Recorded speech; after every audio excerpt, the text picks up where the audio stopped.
नमस्कार दोस्तों, स्वागत है आपका आज के कोरोना इन्फॉर्मेशन वाले वीडियो में।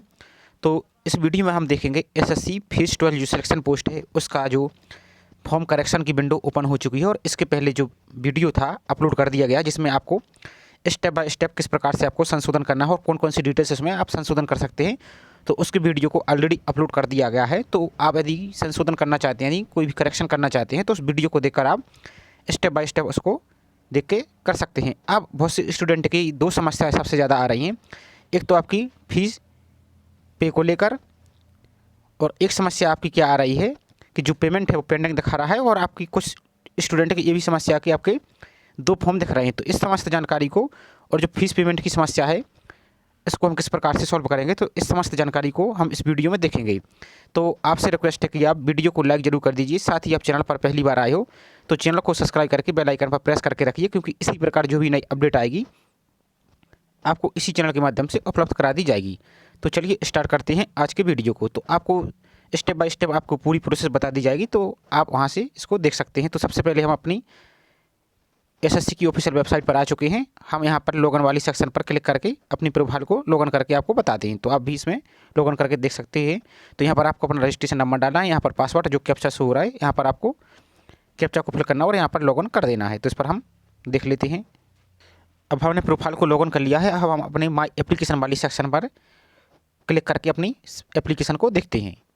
तो इसको हमने देख लिया है। अब यहाँ पर आप देख लीजिए कि जो आपकी एप्लीकेशन से यहाँ पर ये डेट लिखी है, लास्ट डेट इसकी इतनी लिखी है, और लास्ट डेट आपकी ऑनलाइन फीस की 27/3/2024 थी। और यहाँ पर जो आपकी एप्लीकेशन सुधारने की विंडो है आपकी 30 मार्च से प्रारंभ हो चुकी है, जिसकी लास्ट डेट आपकी 1 अप्रैल 2024 और रात्रि की 11 बजे तक। तो इस चीज़ को आप ध्यान दीजिए। अब इसके बाद हम जो एप्लीकेशन डिटेल्स है इस पर आप क्लिक कर लेते हैं। एक बार इस पर क्लिक करते हैं, उसके बाद आपको ईयर सेलेक्ट कर लेना है। अब आप जब लॉगिन कर लेंगे तो इस प्रकार से आपने जितनी भी पोस्ट यहाँ पर फिल की हैं समस्त सभी की यहाँ पर आपको जानकारी शो हो रही। तो आपको क्या करना है, जो 3 डॉट वाला ऑप्शन है इस पर हम क्लिक करते हैं और आगे की प्रोसेस आपको बताते हैं। तो अब आपको सबसे बड़ी दो कन्फ्यूजन यहीं पर हो रहे हैं। तो सबसे पहले हम देख लेते हैं कि यहाँ पर आपको जो पर्सनल जानकारी है उसके लिए हाइड कर दिया है। तो अब आपको यहाँ पर अपनी पर्सनल जानकारी यहाँ पर शो हो रही होगी, और यहाँ पर आपको अपना एप्लीकेशन नंबर शो हो रहा होगा। और सेम चीज़ ये हमने एडिट मोड में कर दिया है, यानी इसके पहले हमने एडिट किया है। इसकी फ़ीस अभी पेमेंट नहीं की है आपको दिखाने के लिए। तो ये आपको यहाँ पर अपना एप्लीकेशन नंबर दिख रहा होगा, और सेम एप्लीकेशन नंबर आपको यहाँ पर भी दिख रहा होगा, और सेम नाम आपको यहाँ पर दिख रहा होगा। अब इसका मतलब क्या है कि जो आपने जब रेगुलर में आपके जो फॉर्म फिल हो रही थे तो वहाँ पर आपको इसकी जानकारी दिख रही है, यानी ये आपका रेगुलर वाला फॉर्म है। और जब आप इस आई वाले ऑप्शन पर क्लिक करेंगे तो आपका फॉर्म दिख जाएगा, यानी आपको इस स्टेटस दिख जाएगी, और यहाँ से आप प्रिंट कर सकते हैं।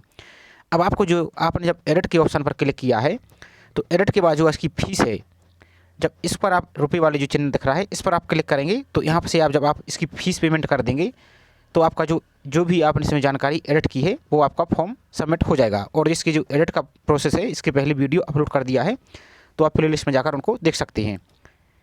तो इस चीज़ की आप इंश्योर हो जाइए कि बहुत से स्टूडेंट ये बोल रहे थे कि हमने फॉर्म तो एक ही फिल किया था और सेम पोस्ट का 2 फॉर्म दिख रहा है। तो अब आप इस चीज़ को इंश्योर हो जाइए कि फॉर्म तो सिर्फ आपका एक है, लेकिन आपने जब एडिट किया है तो ये एडिट वाला फॉर्म ओपन हो गया है। अब आप जब इस पर पेमेंट कर देंगे तो आपका ये फॉर्म सबमिट हो जाएगा। अब यहाँ पर जब आप पेमेंट करते हैं तो यहाँ पर आपको एरर शो हो रहा है, तो इस पर हम आपको बताते हैं। जैसे हम इस पर क्लिक कर लेते हैं एक बार, तो जैसे ही आप इस पर क्लिक करते हैं तो यहाँ पर आप देखिए, आप यहाँ पर आपको देखिए इस टाइप से आपको एरर दिख रहा है कि payment is pending with bank for this application, please check again after some time.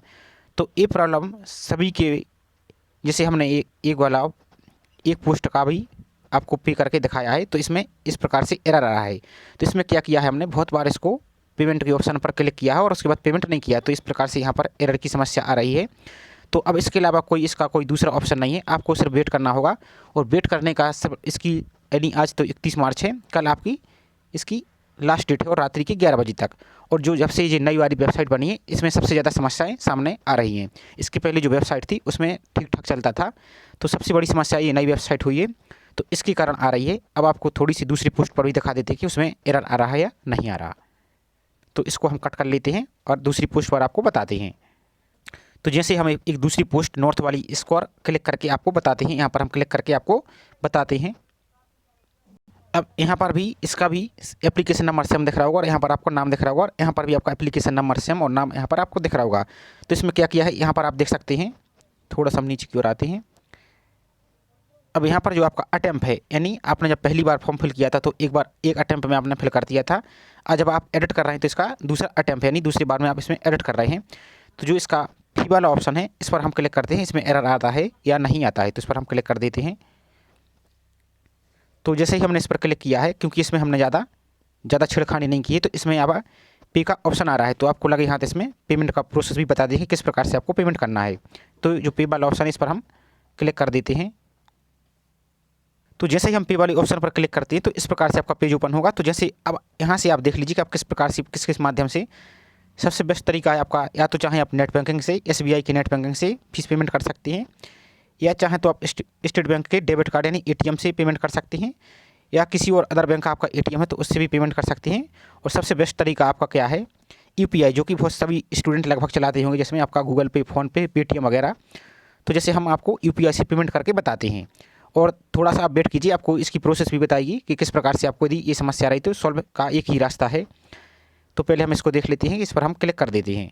इस पर हम क्लिक करते हैं तो हमने जैसे ही इस पर क्लिक किया है तो आपको ये अमाउंट दिख रहा होगा। और यहाँ पर आपको अब नीचे की ओर सबसे इंपॉर्टेंट जानकारी, यहाँ पर आप चाहें तो QR कोड के माध्यम से इस पर टिक करेंगे तो आपका जो QR कोड है, जो कि आप जैसे बाजार वगैरह में देखते हैं, QR कोड स्कैन करके यहाँ से पेमेंट कर सकते हैं। यदि आपके पास 2 मोबाइल हैं तो क्या कीजिए, एक मोबाइल में अपनी प्रोफाइल लॉगिन कर लीजिए और दूसरे मोबाइल में जिसमें आपकी ये ऐप्स है फ़ोनपे, पेटीएम वगैरह, तो वहाँ से आप इसको स्कैन करके आसानी से पेमेंट कर दीजिए। यदि आपका उसी मोबाइल में है तो अब आप क्या कर सकते हैं, या जो आप जैसे UPI ID है इस पर आप क्लिक करेंगे तो जो आपकी UPI ID है, इस प्रकार से जो आपकी UPI ID है, UPI ID क्या होता है कि जैसे आपका जो मोबाइल नंबर है इस टाइप से, और @ आपका जैसे फ़ोनपे है तो उसकी ईमेल आईडी टाइप की जो UPI ID इसको आप फिल कीजिए और यहाँ पर आप इसको छोड़ दीजिए। और यहाँ पर आप कंफर्म करेंगे तो आपके जो फ़ोनपे है या वॉलेट है उसमें आपका एक मैसेज आएगा, तो वहाँ से आप इसमें फ़ीस पेमेंट डन कर सकते हैं। तो इस माध्यम से आप कर दीजिए। और साथ ही एक चीज़ का और ध्यान दीजिए कि आपकी जो वेबसाइट है इसमें भी ऑलरेडी प्रॉब्लम चल रही है, जो कि स्लो चल रही है। और थोड़ा सा आपके यदि मोबाइल में नेट में स्पीड कम है तो एक बार क्या कीजिए, आप फ़ोन के लिए अच्छी तरह से बंद कर लीजिए, उसके बाद चालू करके आप दोबारा से इसको लॉगिन कीजिए, तो थोड़ी सी आपकी नेट की स्पीड अच्छी हो जाएगी। तो इस पर हम बैक आते हैं, क्योंकि हमें इसमें संशोधन नहीं करना है। अब आप क्या कीजिए कि जैसे हमें इसमें संशोधन नहीं करना, तो आप अब इस कंडीशन में क्या होगा, फॉर्म तो हमारा एडिट मोड में आ चुका है, लेकिन इसमें हमें संशोधन नहीं करना, आपको दिखाने के लिए हमने ये बताया था। तो अब आपको इस कंडीशन में क्या होगा कि जो आपकी पहले ऑलरेडी फॉर्म सबमिट है तो वही आपका फॉर्म ये सबमिट माना जाएगा। और यदि इससे संबंधित कुछ समस्या है तो आपको क्या करना है, इसकी हेल्पलाइन नंबर आपको बताते हैं, उस पर आपको इसमें संपर्क कर लेना है। तो हम एक बार बैक आ जाते हैं। अब तो हमने अब आपको जो 2 कन्फ्यूजन थे मेन ये आपको बता दिए है। अब बहुत से स्टूडेंटों को इसमें क्या हो रहा है, जो पहली वाली समस्या है एरर वाली, ये समस्या आपको आ रही है। तो इस समस्या का सिर्फ एक ही समाधान है, आपको क्या करना है, या तो आपको वेट करना है। तो वेट करने का अब आपके पास टाइम नहीं है, क्योंकि कल ही का दिन लास्ट है। और बहुत से स्टूडेंट की आपकी क्या है, फीस तो पेमेंट, आप इस चीज़ को भी ध्यान दीजिए, क्योंकि आप इसमें भी बाद में परेशान हो गई। तो यदि आपकी फ़ीस आपने पेमेंट की है और बाई चांस किसी भी समस्या से आपका पेज रिफ्रेश हो गया है या बाहर आ चुके हैं, तो आपकी अकाउंट से फीस यदि पेमेंट हो चुकी है तो आपकी फ़ीस 48 घंटे में वेरीफाई हो जाएगी। तो इस चीज़ की आपको चिंता नहीं करना है। और आपको इसकी प्रोसेस भी हम बता रहे हैं, प्रूफ भी बता रहे हैं कि किस प्रकार से यहाँ पर SSC ने स्वयं बोला है। तो यहाँ पर आप देख लीजिए स्टेटस वाले ऑप्शन पर यहाँ पर भी लिखा है, यदि आपकी फ़ीस अकाउंट से डेबिट हो चुकी है तो आपको 48 घंटे वेट करना है और फिर दोबारा चेक करना है, तो आपकी पेमेंट डन हो जाएगी। अब आपको जो समस्या है उसका समाधान भी बता देते हैं। अब इसकी समस्या का समाधान तो ना तो हमारे पास है ना आपके पास है। अब आपको इसको क्या करना है कि SSC के जो हेल्पलाइन नंबर है, हालांकि आज संडे है तो वो लोग कॉल रिसीव नहीं करेंगे, हमने भी बहुत बार ट्राई किया है, कॉल रिसीव नहीं कर रहे हैं।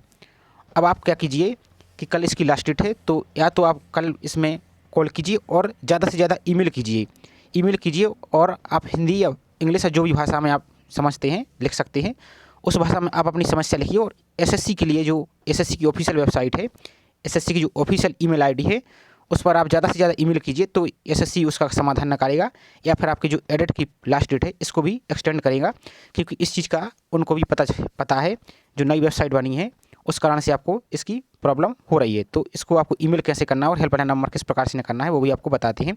तो हम इसके होम पेज पर आ जाते हैं। यहाँ पर हम होम पेज पर आ चुके हैं। आपको क्या करना है, जैसे ही हम SSC की मेन होम पेज पर आते हैं, जो यहाँ पर आप देख रहे हैं जो बॉटम में इस प्रकार से ये लाइन चल रही है, अब यहाँ पर आप देखेंगे तो थोड़ी सी वेट कीजिए आप। यहाँ पर आपको इस बॉटम में जो पट्टी चल रही है, यहाँ पर आपको इसकी ऑफिशियल ईमेल ID मिल जाएगी। और यहीं पर आपको हेल्पलाइन नंबर भी मिल जाएगा। थोड़ा सा वेट कीजिए तो आपको यहाँ दिखाते हैं हम। आप इसको स्क्रीनशॉट ले लीजिए, या तो आप स्वयं इसकी वेबसाइट पर आकर यहाँ पर आप इसमें देख सकते हैं। तो यहाँ पर आपको इसकी जानकारी शो हो रही है, यहाँ पर आपकी दिल्ली पुलिस की जानकारी शो हो रही है। अब आप यहाँ पर थोड़ा सा वेट कीजिए। हाँ, ये दिख रहा है आपका for inquiry support candidate can email. तो जो ई वाली ईमेल चल रही है, इस ईमेल पर आपको ज़्यादा से ज़्यादा सभी स्टूडेंटों को मैसेज करना है जिसको समस्या आ रही है। और यहाँ पर आपकी जो हेल्पलाइन नंबर है, ये इसका हेल्पलाइन नंबर, तो हिंदी और इंग्लिश दोनों भाषा में आप इससे बात कर सकते हैं। और ज़्यादा से ज़्यादा यदि आप ईमेल करेंगे तो कल क्या है, मंडे है, जब सभी स्टाफ आपका ऑफिस में आएगा तो वो लोग भी देखेंगे तो उनको भी समस्या का पता चलेगा, तो इसमें संशोधन की संभावना है। इसके अलावा कोई और ऑप्शन नहीं है। तो इस चीज़ को आप देख सकते हैं और ज़्यादा से ज़्यादा स्टूडेंटों को इस वीडियो को आप शेयर कर सकते हैं ताकि उनको भी मदद मिल सके। तो चलिए मिलते हैं इसी तरह नेक्स्ट वीडियो में। वीडियो आपको हेल्पफुल लगा हो तो प्लीज़ वीडियो को लाइक जरूर कीजिए, साथ ही चैनल को आप सब्सक्राइब करके जरूर रखिए।